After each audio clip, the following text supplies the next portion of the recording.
Siddipeta division 61.37% transmission losses. Gadwal division 50.29 transmission losses. Speaker sir, విద్యుత్ సరఫరాలో బిల్లుల వసూలులో ఈ రోజు హరీష్ రావు గారు బాధ్యత వహిస్తున్న సిద్దిపేటలో 61.37% అధ్యక్ష. గజ్వేల్ మాజీ ముఖ్యమంత్రి గారు ప్రాతినిధ్యం వహిస్తున్న శాసనసభ నియోజకవర్గంలో 50.29 ట్రాన్స్మిషన్ లాసెస్. ఇప్పటి వరకు అక్బరుద్దీన్ ఓవైసీ గారు ఏదైతే చెప్తున్నారో హైదరాబాద్ సౌత్ నుంచి 43% ట్రాన్స్మిషన్ లాసెస్.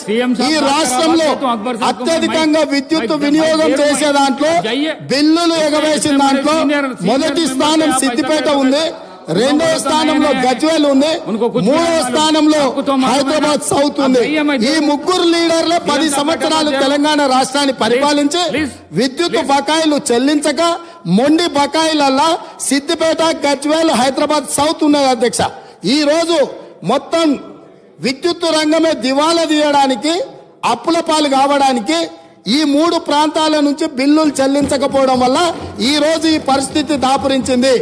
నేను ఇప్పుడు మీ ద్వారా సభ్యులను నేను అడుగుతున్నా అధ్యక్ష, ఇన్ని పెండింగ్ బకాయిలు ఉన్నాయి, ఇంత బాధ్యతతో మాట్లాడినా, ఇంత డేటా తీసుకొని మాట్లాడినా అక్బరుద్దీన్ ఓవైసీ గారు ఎస్ మా ప్రాంతాల నుంచి బిల్లు చెల్లింపులో బకాయిలు ఉన్నాయి, నేను హరీష్ రావు గారు అదేవిధంగా చంద్రశేఖరరావు గారు బాధ్యత తీసుకొని ఈ బిల్లులు చెల్లిస్తామని ఎందుకు ముందుకు రాలేదు సార్? ఇది పద్ధతే సార్? అదేవిధంగా స్పీకర్ సార్ ఇన్ని విషయాలు మాట్లాడినప్పుడు అక్బరుద్దీన్ ఓవైసీ గారు అంతకంటే ముందు జగదీశ్వర్ రెడ్డి గారు మాట్లాడుతూ రాష్ట్రంలో ఎక్కడైనా విద్యుత్ కోతలు ఉన్నాయా, ఏ రైతులైనా రోడ్డు మీదకి వచ్చి ధర్నా చేసిండ్రా, ఏ రైతులైనా విద్యుత్ రావడం లేదని అడిగినరా అని చెప్పి మాజీ మంత్రి జగదీశ్వర్ రెడ్డి గారు మాట్లాడినరు. వారి సమాచారం కోసం నేను చెప్తున్నా స్పీకర్ సార్, కామారెడ్డి ఎక్కడి నుంచి అయితే కేసీఆర్ గారు గెలవాలని వెళ్లిపోయి ఎన్నికల్లో పోటీ చేసిండో ఆ కామారెడ్డిలో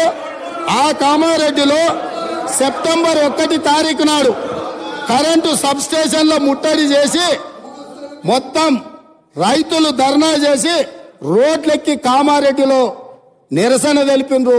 24 గంటలు కాదు కదా, 10 గంటల విద్యుత్తు కూడా ఇవ్వడం లేదని కామారెడ్డి శాసనసభలో ఆ నియోజకవర్గంలో కామారెడ్డి జిల్లా బాగర్తిపల్లి సబ్ స్టేషన్ ఎదుట ఆందోళన చేస్తున్న రైతులు వేములనర్వ శివారులో ఎండిపోయిన మొక్కజొన్న పంటను మేస్తున్న గొర్రెలు. ఇది సమాచారం అధ్యక్ష. ఒకవేళ కామారెడ్డి కేసీఆర్ ఇలాకా కాబట్టి నాకు సంబంధం లేదని మాజీ విద్యుత్ శాఖ మంత్రి గారు మాట్లాడొచ్చు. ఇక్కడ సూర్యాపేట జిల్లా నేరేడుచెర్ల దగ్గర రాస్తారోకో చేస్తున్నారు. నేరేడుచెర్ల గరిడేపల్లిలో వారి సొంత జిల్లా రైతులు రోడ్డెక్కి రాస్తారోకో చేసిన వివరాలు అధ్యక్ష.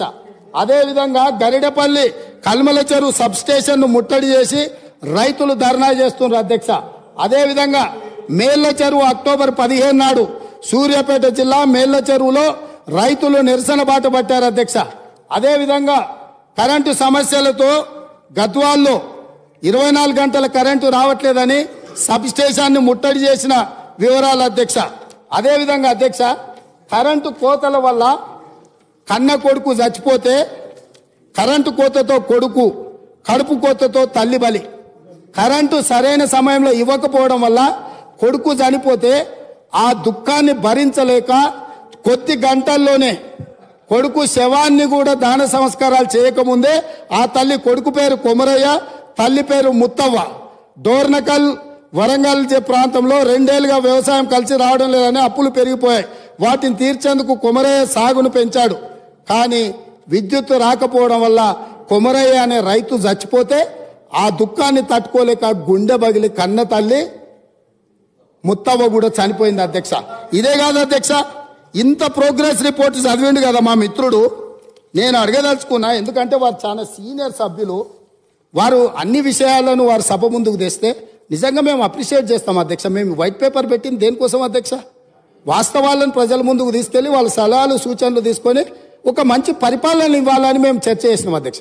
ఇంత చర్చ జరిగినా అక్బరుద్దీన్ ఓవైసీ గారు శ్రీశైలం ఎడవగట్టు కాల్వ 1988-89లో ఆనాటి కాంగ్రెస్ ప్రభుత్వం 89లో ప్రారంభించింది, 2001లో పూర్తయింది. 20 సంవత్సరాల నుంచి శ్రీశైలం ఎడవగట్టు కాలువ మీద 900 మెగావాట్ల విద్యుత్ ఉత్పత్తితో నడుస్తున్న ప్రాజెక్టు నీళ్ల ద్వారా నడిచే ప్రాజెక్టు అధ్యక్ష. అక్కడ ఈ ప్రాజెక్టును మేము నిర్మిస్తే నిర్వహణ లోపం వల్ల ఆగస్టు 22, 2020 నాడు ప్రభుత్వ నిర్లక్ష్యం వల్ల 2 రోజుల ముందే హెచ్చరించిన ఇక్కడ సమస్యలు ఉన్నాయి, తక్షణమే అధికారుల నిపుణులను పంపించి ఈ సమస్యల్ని పరిష్కరించండి, లేకపోతే పెను ప్రమాదం జరగబోతుందని అక్కడ అధికారులు ఇక్కడ ఉండే అధికారులకు హెచ్చరిక లెటర్ పంపించిన వారు మంత్రిగా ఉన్నప్పుడు నిర్లక్ష్యం వల్ల పట్టించుకోకపోవడం వల్ల శ్రీశైలం విద్యుత్ సొరంగం 900 మెగావాట్లది బ్లాస్ట్ అయి 9 మంది చచ్చిపోయినారు అధ్యక్ష. 9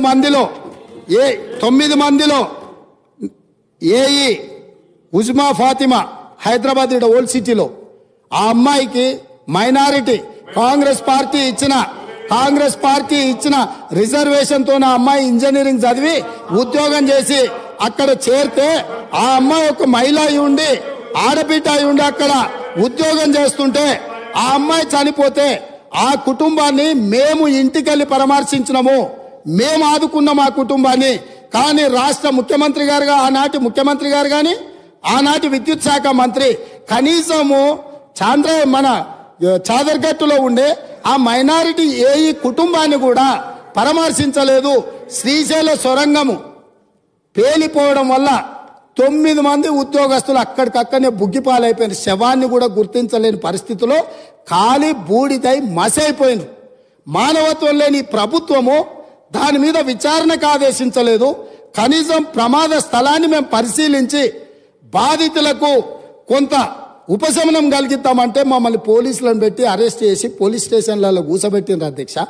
ఇన్ని తప్పిదాలు ఎంఐఎం పొత్తులో ఉన్న బీఆర్ఎస్ పార్టీ ఆనాడు ప్రభుత్వం నుండి దుర్మార్గాలు చేస్తే ఈ శ్రీశైలం ఎడమగట్టు కాలువ మీద జరిగిన ప్రమాదం గురించి కూడా మా మిత్రుడు ఈ సభలో ప్రస్తావించి ఉంటే ఎస్ డెఫినెట్ గా మేము అప్రిషియేట్ చేసి ఉండేవాళ్ళం.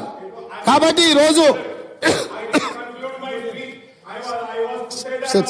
Let me so sir Akbar साहब नहीं अकबर साहब प्लीज नहीं अकबर साहब आप इतना समझो प्लीज. ये सरकार जिम्मेदारी से ये व्हाइट पेपर टेबल किए, ये व्हाइट पेपर टेबल करने के बाद आप जो भी सुझाव दे रहे सुझाव लेने के लिए भी हम तैयार हैं. इसका मतलब ये नहीं जो इल्जाम किए जो गुनहगार है आप उनके तारीफ पे तारीफ करते रहा तो यहां बैठकर सुनने के लिए कोई तैयार नहीं है. आप जो ओल्ड सिटी हैदराबाद के लिए या तेलंगाना के लिए डेवलपमेंट करने के लिए क्या फंड चाहिए आप बोलो, हम जिम्मेदारी से हम निभाएंगे. मगर आप ये काम नहीं कर रहे हैं. आप पुराने दोस्त को जो बिगड़ा हुआ दोस्त को आप बचाने के लिए जितना आपके शक्ति है सब सारे आप क्यों उनके रक्षा के लिए आ रहे, मेरे समझ में नहीं आया. इसका ये आप क्या करना चाह रहे हैं, आप क्या मदद कर रहे हैं. नहीं अच्छा दोस्त को स्पीकर सर अच्छे दोस्त को 10 रुपए देकर साथ में लेना, बुरा दोस्त को 10 रुपए देकर चुरा लेना, ऐसे दोस्ती आपको ठीक नहीं है. आप जितना तेलंगाना जनता जिनको तिरस्कार किए वहां पर बिठाए उनके तरफ आप क्यों वकालत ले रहे. और रहा अब फाइनल बात है, आप 7 सीट जीते मगर बहादुरपुरा में कितने वोटों से जीते, नामपल्ली में कितने वोटों से जीते, एक बार ये भी आप हिसाब किताब ले लो. अकबर साहब हमको कोई एतराज नहीं है, आपके पार्टी जिताने के लिए आपके पार्टी अगर 9 सीट 10 सीट 12 सीट कुछ भी जीतने के लिए आपका पॉलिटिकल पार्टी का हक है. मगर माइनॉरिटी का हक बचाने का जिम्मेदारी हमारे है। हर बहुत सारे प्रदेशों में हम मुख्यमंत्री बनाए, इस देश का राष्ट्रपति माइनॉरिटी को हमने बनाए, आपने नहीं बनाया, आप नहीं बनाया। बिहार के, उत्तर प्रदेश के, महाराष्ट्र में हम लोग मुख्यमंत्री बनाए माइनॉरिटीज को।